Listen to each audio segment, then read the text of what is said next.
નમસ્કાર દર્શક મિત્રો, હું નીલમ સોલંકી વિશ્વાસ 24 ગુજરાતી ન્યૂઝમાં આપનું હાર્દિક સ્વાગત કરું છું। હવે નિહાળો આજના મુખ્ય સમાચાર। રાજકોટ જિલ્લાના ઉપલેટા તાલુકામાં સતત ચોથા દિવસે પણ મુશળધાર વરસાદ।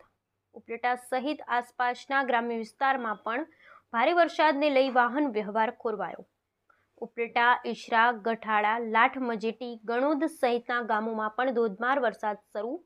ઉપલેટા શહેર તેમજ તાલુકામાં આજે સવારથી જ ભારે મેઘ ખાંગા।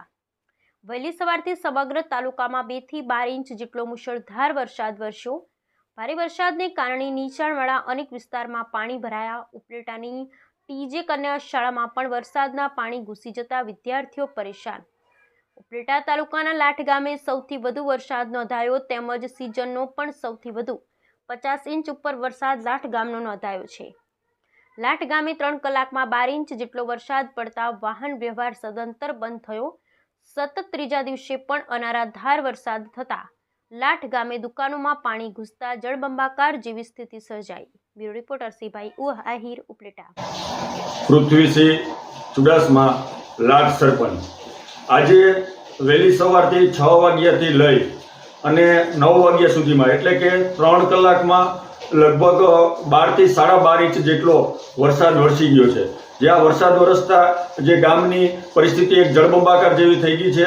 ગામની ફરતે પાણી છે।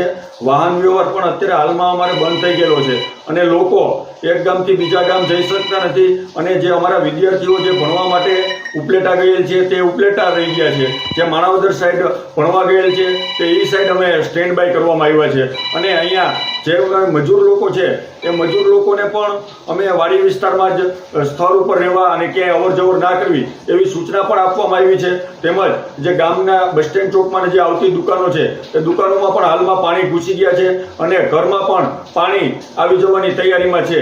એટલે અમે બધી સ્થળ ઉપર જો કે આમ તો બધું સંભાળી રહ્યા છીએ પણ પરિસ્થિતિ અમારી મોજ, વેણુ અને ભાદર નદી ત્રણેય નદીનું પાણી અહીંયા આ ગામમાં આવતા આ ગામ બેટમાં ફેરવાયેલું છે અને વધુ વરસાદ પડતા હજુ વધારે હાલાકી અને પરિસ્થિતિ ભોગવવી પડે એવી અમારી પરિસ્થિતિ છે। બસ એ જ વસ્તુ।